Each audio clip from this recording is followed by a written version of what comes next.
Well, I was going to take time today to update you guys on all the tanks and how they're feeling on PTR, and, because we're roughly halfway through, I would say, but something more important has happened. So Squishy and, of course, from WoWhead has TLDR'd and shared a blue post from Blizzard going over massive Mythic Plus changes in Season 2. And in this video, I'm going to just kind of read through this and give my thoughts about it. This is going to be fairly off the cuff, so I apologize if there's any long-winded rants in this video. But if you do like this format, let me know, because I do like talking about this stuff, but I generally don't make videos about it because I like to kind of write scripts because I'm very bad at freestyling.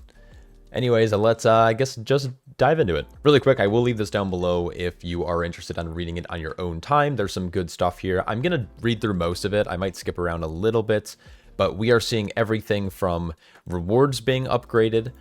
Mythic Zeros are now going to actually drop champion gear instead of veteran gear, which is a massive change, but we're going back to that weekly lockout, which I think is good. They're also going to be adjusting where the affixes are, which are great, and keys cannot be depleted once you have that kind of meta achievement or whatever it's called, Feat of Strength, which is really good. I don't know what the 2050 was. There a mount at 2050? I thought it was 2500 or 22k.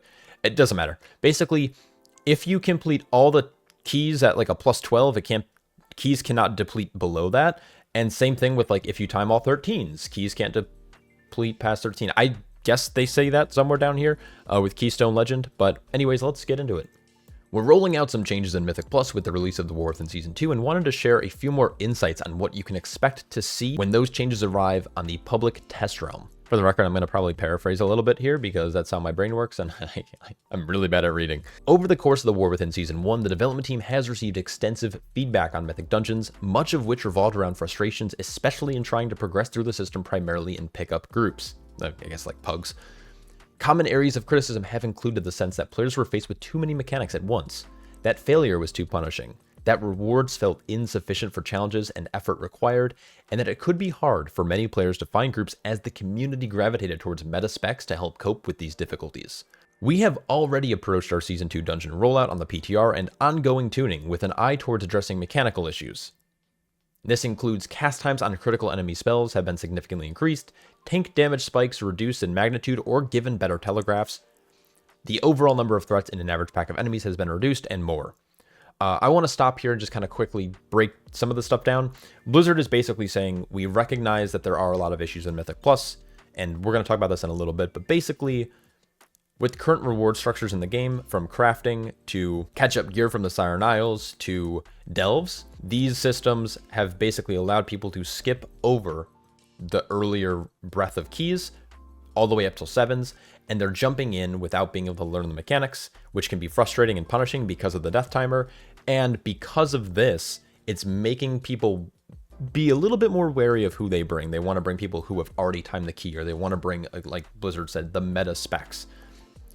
So Blizzard is going to attempt to kind of address that with the changes. Now, these two, I guess, paragraphs don't really go together because they're saying, we recognize these problems, but this is what we're looking at on tuning, and those don't really correlate at all, but they're going to get into kind of this in a second. But I do agree generally that I think most of their tuning on PTR, at least through the legacy dungeons and Operation Floodgate, is that the important spells have a good period of time to actually react to, and tank damage spikes have definitely been reduced, though there are still some very scary tank mechanics, I guess. But there's nothing like crate. It's like this one pull in this one section of the dungeon, like you're going to want your big CD for, but if for like the next 5 minutes, you're not going to need it. Like that does exist. I have another issue with tanking that I'll mention here, and maybe I'll do a video, but basically I don't like the direction that they're taking tanks. This obviously started back when they nerfed tanks going into the War Within, but the direction they're taking in Season 2 is like rough. Tank agency is getting reduced significantly, which is making the role extremely boring. It's making it extremely flat and extremely one-dimensional. Basically, tank survivability is the key thing you need to do, except our survivability has been nerfed since the War Within. And a lot of mechanics on boss fights or even in trash pulls have nothing to do with the tank. There aren't tank busters. There isn't really heavy tank damage. I mean, there is, but it just comes from auto attacks. And on boss fights, you're not doing anything. You're just standing there as a lackluster DPS or a lackluster healer, getting hit in the face. Obviously, you have a role because you're tanking the boss, but boss positioning doesn't feel like it matters as much as it used to on most fights, I should say. Again, there's obviously kind of outliers. Man, tanking is getting really boring, and it has me concerned for how the role is going to be viewed in the future. Anyways, I don't want to rant on too much. If you want to hear a full rant about that, I will maybe do one in the near future. And then the last thing they stated was that they're going to try to reduce the overall number of threats in the average pack of enemies. So if you're doubling up or tripling up pulls, obviously you're going to have threats. But if you're going from pack to pack, generally there might be maybe one mob that's like, okay, this is the guy we have to kill, and this is the guy we have to pay attention to because his cast is threatening. But everything else is kind of just like mundane damage, whether it's like auto attacks or just like random bolts at people that aren't as lethal. So again, Blizzard is keeping all of these things in mind, but I think they've already done a pretty good job in the current kind of set of dungeons on PTR so far. Anyways, let's move on and continue reading. We've also made improvements to the rewards, and especially reducing the penalty of failing to finish a dungeon within the timer in the Siren Isle content update, but we understood that there was still more to do in order to fully address the feedback we've been hearing. Now, as we approach our second season, we have a chance to make some broader changes to the structure of Mythic dungeon progression. A factor that we see as an underlying cause of many of the cited issues is the lack of smooth and healthy difficulty reward progression in the current system, and the rewards are an essential part of that picture. The introduction of delves has significantly changed the endgame reward ecosystem. Players who were accustomed to doing Mythic Plus in the past expansions may have geared up in delves at the start of Season 1 of The War Within, and then looked at the Mythic Plus reward track and found few or no rewards worth their time below 7. So, that had two main effects. Lots of players would enter the Mythic 7 since they did not need more champion gear, and Mythic 7 was the first level to drop hero tracks from each run.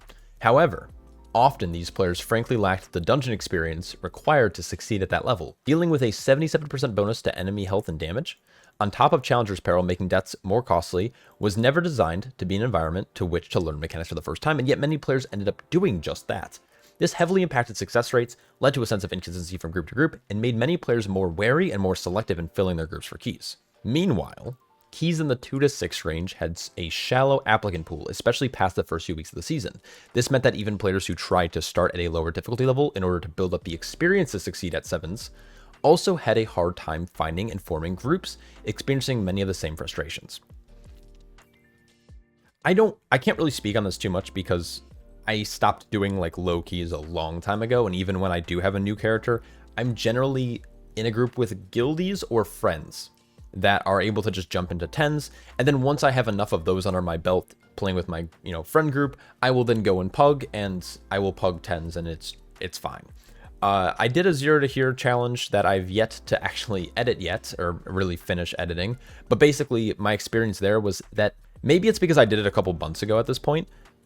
Filling keys in the 2 to 6 range wasn't necessarily difficult, but you definitely got a variety of players in that level range. This was before they made the big crest changes, but basically the people you would find from 2 to 6 are freshly geared characters. Where when you get to 7s, you start seeing like the 620s, the 625s, and in the 2 to 6 range, you're seeing like the 580s, the people who like hit level 80 and they're like, I'm gonna go queue up for a +5. So there's definitely a very large breadth of players. Now, again, it might have gotten worse since I've done that challenge back in like December, but they are basically saying, okay, these are issues that kind of have stemmed from delves. At least that's what Blizzard believes, and I would generally probably agree with. And they're basically, the changes they're about to state are aiming to fix those issues. So looking ahead to Season 2, our aim is to make the Mythic dungeon system more rewarding from the outset, and smooth out the difficulty progression so that each step feels approachable. To that end, we are making the following changes. So there's a lot here. So feel free to like get up, stretch, take a drink of water, go use the bathroom. So first, baseline Mythic, so Mythic Zeros. These dungeons will now award champion track gear from each boss with a weekly instance lockout. The health and damage of those enemies in those dungeons has increased to reflect the improved rewards, while keeping Mythic Zeros as an accessible point of entry for players beginning their Season 2 gearing journey, and looking to learn those dungeons in a lower stakes environment. Great change. I don't have much to say on this. I mean, Mythic Zeros are definitely something you do maybe the first week or two of a season, generally. And then outside of that, you would do like a world tour back in the day. At the start of the War Within, they were daily lockouts, and they only rewarded veteran gear, so they weren't as like lucrative in terms of like they weren't worth farming basically. But it looks like in Season 2, maybe the first week or so, you're probably going to want to go in and do Mythic Zeros just to get that early champion track loot Or I guess once the season starts, I should say. But I think this is good. I think weekly lockouts on Mythic Zeros makes more sense than daily lockouts, in my opinion.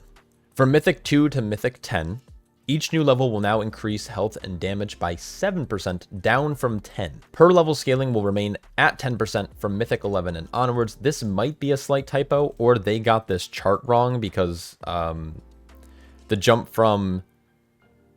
Oh no, never mind. 10's and upward. No, 10's and... I think going from 10 to 11 is still that big 10% increase. But anyways, the Xal'atath's Bargain rotating affix is now moving from 2 to 4, leaving no affixes other than the existence of a timer at anything from basically 2 to 3. The alternating cycle between Tyrannical and Fortify will now move up from 4 and replace Challenger's Peril at 7, with the other one continuing to take effect at Mythic 10. At Mythic 12, instead of a 10% additional increase on enemy health, Xal'atath's Guile will now include the increased timer penalty for deaths that was formerly part of Challenger's Peril as a replacement for the rotating bargain affixes. While the mechanic could feel overly punishing for groups still learning and progressing towards gear rewards, a focus on clean execution remains appropriate for the upper echelons of the system, and removing the 10% extra stats should make the transition into the prestige tiers of the system feel a lot less like a wall. I do have a slight issue with this that I'll talk about in a second, and maybe I'm wrong because I'm kind of an idiot and I don't know math, but I think this is going to actually create some issues, more issues than we actually originally had, but I'll get into that. The requirements to achieve some of the key rewards tiers have been reduced. Hero Track Gear will now be available at end of chest runs from 6s, and Gilded Crests will be 7 and up. So Gilded Crests, I believe, remember, they started at 9s, and now they were bumped down to 8s, and now they're being bumped down to 7s. So this is fine. So basically, let's take a look at this chart really quick and just kind of talk about it. So basically, Mythic Zero base, this is a weekly lockout. It's going to give you champion rank 1 gear, and the Grave Vault will give you champion rank 4. That's fine. I think that's appropriate for a weekly lockouts. Once you get into +2, it's only going to go up 7% instead of 10. And there's only going to be a timer. There is no Tyrannical and there's no Fortified. So this is going to be a very good environment and healthy environment for people to learn in. It's also going to start giving you Hero Track Gear almost immediately just by doing +2s from your weekly vault. I don't know if this is true now, but I think that's good still. And then even when you go up to just +3, you still are only against the timer. You're not against any other affixes. At level 4 is when Xal'atath's Bargain is going to come in, and it's still going to reward champion gear. I think this is also fine. Fortified and Tyrannical still won't exist. All the way up until level 7s, where now instead of having the Challenger's Peril, the death punishment, you're only going to have Fort or Tyrannical depending on the week. These, just in case you don't know, because maybe, for me, for example, I'm doing generally keys above 12. These rotate every week. It's 1 week it's Fortified, 1 week it's Tyrannical, and then they obviously swap between the two difficulties, or the two key levels. Once you're above this, it doesn't matter because they're always both in play, but nonetheless, this is now being bumped up, and Mythic 10 will remain the same. Now, once you hit level 10, the jump is going to go from a +7 damage increase, which, again, this feels wrong for some reason. This is 7, 7, 9, 8, 9, 10. Is this math wrong? Am I dumb? Maybe, okay, is my math wrong here? A 7% increase, so it's +7% every time. So it should be 14, then it should be 21, right? And then it should be 28. Okay, anyways, that doesn't really matter that much, but we're seeing, like, as soon as you hit 10, instead of going up like 10%, you're going up like almost 20, which could have actually a steeper curve trying to get to 12s than we saw 11s to 12s in season 1. Because on top of that, when you get to 12s, this is when the Guile is going to get introduced, which is going to add that death timer. So I do have a small concern that once you hit 10s, there's going to be a very steep, like, kind of jump, because the damage scaling is going to, like, skyrocket when you're used to a 7% gain for key level and then just jumping to what looks like here 20, almost 20. That's massive. Now, they are removing the additional health increase from Xal'atath's Guile, but I think that's not really the issue I'm concerned with. I'm concerned with that kind of jump from doing 10s to 12s, because there is now the new achievement Keystone Legend, which requires you to pretty much time all 12s for the most part, that may have some issues towards the end of this, and I guess early on in the season. Anyways, this is the breakdown of how it's going to look now. This looks good. They're obviously keeping the crest rewards the same. You're still going to just get mythic track gear. There's no way to farm mythic track gear from dungeons. It's going to remain at the hero track level 3. Again, that's all fine. I don't really care too much about it. Anyways, let's round this out with the kind of bottom little paragraph here. This version of the system should have more rewarding point of entry, smoother progression, and overall lower difficulty than players experienced in Season 1. I'm for this. I think it's fine. I do think there's some issues here with the scaling. This looks like a big jump. I don't know if these are typos or maybe I'm dumb and I don't understand how scaling works, but I think there may be an issue here. Nah, but who cares? One additional note, is this English? One additional note and of relevance to players at the upper end of the system, we are changing the rating requirement from Keystone Legend Achievement in Season 2 from 2850 to 3K. This is being done to keep it at a comparable level of the Challenge and Prestige after the changes of the overall scaling. So basically they're thinking that generally IO is going to be higher next season, that the 2850 equivalent is going to be 3K next season because they're lowering the base scaling of keys earlier on, which actually will kind of push keys down. So if you're someone who's maybe just doing 12s this season and that's where you're finding yourself kind of like progressing at, maybe you should be doing like 13s or maybe dabbling in 14s next season based on the scaling system, which I think is good. This is being done to keep it at a comparable level. I already read this. We will also be decoupling this achievement from the system that allows players to set a floor for their highest level of keystones. Instead, once a player has finished all 8 seasonal dungeons at a Mythic 12 within the timer, their keystone will no longer automatically deplete below 12. Once a player has timed all dungeons at a Mythic 13, the new floor will be 13, and so on for all key levels at or above 12. Now, the only question I have is when I first read this, I was like, that's dope. Keys are never going to deplete once you've timed all 14s. I don't know if that means that it doesn't deplete when you grab it from your vault, or if it doesn't deplete if you fail a 13. Like if you fail a 13, does it still deplete? This is still kind of unclear to me because it's saying automatically D-level below 12. When I read the word automatically, I'm thinking like when you get it for your vault. So let's say, like for example, this season I pushed up to like, I don't know, the 14 range, give or take. And then I stopped pushing for like weeks. And so eventually the key I was getting from my weekly vault was like a 10 or a 9. And I'm thinking that this would prevent that from happening where it's like, okay, if I take a couple weeks off, I'm going to come back and my key will still be a 12 if I have all 12s on my board. I would like to think that it won't, like if you fail, like let's say you have a Mists, I guess in the next season, let's say you have a Theater of Pain 14 and you have all 13s timed. If you fail the 14, it'll deplete to a 13, but if you deplete the 13, it won't actually deplete again. I'd like more clarification on this if I'm being personal. Like this still seems vague to me in a way because the word automatically is really kind of throwing me for a loop. I'd like to assume that it means that if you're trying to progress keys that you're not going to actually be able to deplete below the level you want unless you actively do so by going to Lindormi in Dornogal and saying like, hey, I'd like to lower my key level. Like let's say you're helping a friend or a guildie or an alt.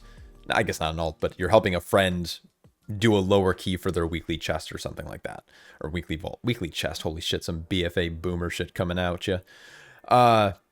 Anyways, overall, I think these are really good changes. I think these are positive. Now, I know Mythic Plus has been under a lot of scrutiny lately. Under a lot of scrutiny lately. I think they're moving in a better direction. I have some issues with this. I want more clarification on keys depleting because this is, again, still feels vague to me. But yeah, overall, I think these are great. I agree with the direction that they're going in, and I'm excited to see what they can do and flesh out before Season 2 begins. Anyways, if you like this format, let me know. This is kind of off the cuff. I'm not great at this. My rants are weird. I use a lot of filler words. But huge shout out to all my Patreon supporters because without their support, I couldn't do videos like this. I hope you're all staying happy, healthy, and I'll catch you all in the next one. Peace.